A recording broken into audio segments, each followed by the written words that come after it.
Alright guys, good morning. Sulitin natin ating bakasyon dito sa probinsya ng Iligan. Ayan, sumakay tayo ng habal-habal para silipin natin ang kagandahan ng Tinago Waterfalls dito. Ayan, sumakay tayo dito ng habal-habal kasama ang pinsan ko at kapatid ko. So, ini-enjoy namin habang nagbabiyahe. Kausap namin si mamang driver kung kumusta na, kung ano bang pagbabago ng Tinago Waterfalls. So, sabi niya gano'n pa rin. Yun lang talaga, sobrang haba ng biyahe. Inaabot ng 10 to 15 minutes. At ayun na nga, sa sobrang haba ng biyahe, at matarik pa ang daan dahil bundok nga ito. Medyo hirap ang motor ni Manong. Ayan, nag-enjoy ako sa biyahe guys. Habang nagmamasid sa paligid, na-enjoy ko ang puno at mga halaman habang bumabiyahe. Hindi alintaan ng init sa katawan dahil masaya ang pakiramdam habang nagbabakasyon. At sa part na to, medyo malapit na kami. Ayan, natatanaw ko na yung Tinago Waterfalls na signage. At ayan, lumiko na kami. Ayan, dito na banda. Ayan na guys. Welcome Tinago Falls, Iligan City. Ayan, papasok na kami. At maraming souvenir ang pwedeng mapili para ipampasalubong. Ayan guys, mayroong t-shirt, short, at kung ano-ano pa na pwede pang keychain. Ayan, si Pinsan no, nag-e-enjoy, namimili siya. At ayan, si ate, binibriefing naman kami bago kami bumaba ng bundok. At sinasabi niya 240 ang taas ng waterfalls at ang lalim naman ay 90 feet. Ganun siya ka-delikado kapag wala kang suot na life vest. At syempre guys, 355 steps ang kailangan naming hakbang pababa. At 355 steps naman kapag paakyat. Ganun siya kahirap akyatin guys. Sobrang tarik na, malayo-layo pa. Kaya kinakailangan kapag bababa ka, dali mo na lahat ng kailangan mo para hindi ka na mahirapan pabalik kapag may nakalimutan ka sa sasakyan mo. Lalo na yung pagkain at tubig na importante, hindi nakakalimutan kapag ibababa. Kung hindi, 355 ang iakyat mo pataas para lang kunin sa sasakyan at bababa ka na naman. Dahil walang nabibili sa baba at wala ring tindahan na kahit na no, kaya kailangan huwag mo kakalimutan kung ano yung baon nyo. Dahil sigurado kapag may nakalimutan ka, akit baba, hindi mo nagugustuhin maligo.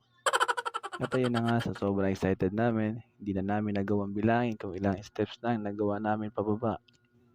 At mula dito, dinig namin ang ingay ng waterfalls na nag-e-echo sa buong kabundukan. At ayun na, napagod na sila. Ilang steps na yung binaba natin? Nabilang nyo ba? Hindi, 100 pa. Nabuta ko ng bilangin dahil sa naalala. 40 pa lang yata yun eh. Hindi naman, nasa isang dana yun. Pahinga muna, pagod. At yun, after ng pahinga namin guys, ay ilang minuto lang, bumaba na kami at nasilayan na ang kagandahan na waterfalls. Sobrang presko dahil maraming puno at halaman at ang grabe. Sobrang lamig ng pakiramdam, lalo na rito banda malapit sa may waterfalls. Ramdam mo yung parang angge kung umuulan pero nagagaling yun sa waterfalls. At baba na kami para magpa-selfie sa Tinago Waterfalls.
Natapos na yung mission natin magpa-selfie. Good luck sa exciting part. Aakit na tayo ng 355 steps. Grabe, sobrang mura ng entrance fee dito. 65 pesos lang. Pwede ka na maligo maghapon. At ayun, marami pang dumarating na panibagong mga bisita at maliligo. So kami naman ay paakit na at haharapin ang pagsubok na ito. Nalalambot na yung tuhod ko dito sa part na ito. Grabe. Tarik. Sobrang tarik guys. 355 steps. Pababa, paakyat. Mas nakapagod ang paakyat. Grabe, nakakahingal. Paakyat. Pabalik na. Welcome sa exciting part. Kaya mo yan. Kaya mo yan. Ayun o, nakalagay o. Kaya mo yan. Kaya mo yan. Woo! Paakyat. Kayanin. Kayanin mo yan. Kaya mo yan.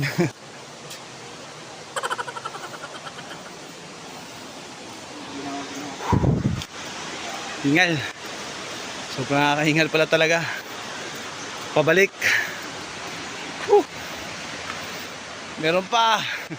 Meron pa. Kaya pa. Kaya pa to. May nakasulat na naman. Ang sabi? Konting-konti na lang. Kaya pa dong? Kaya mo. Konting-konti na lang para sa ating tagumpay. Ang iting tagumpay pala. Mali na yung basa. Grabe. Tarik. Ayan pa. Cheer up. Kaya mo yan. Galing. Tarik sobra.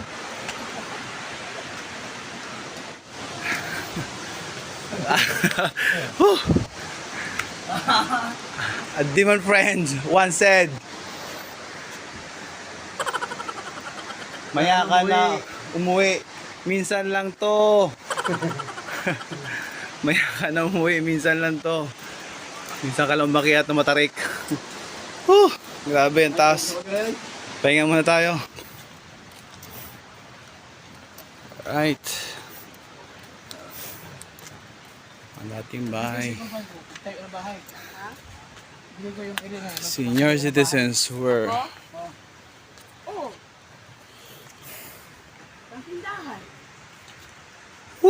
nakarating din. Hindi tayo naligo pero naliligo tayo sa pawis. Ang presko. Malamig. Ayun guys. Ayun, nakasurvive. Mga hugot lines. Basa tayo ng hugot lines. Giuyab, gihugugma, gipangga, giunungan, gipaasa, gipasakitan, gibinuangan, gibulagan,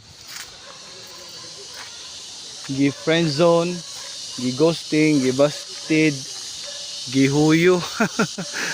Alright, mga hugot lines.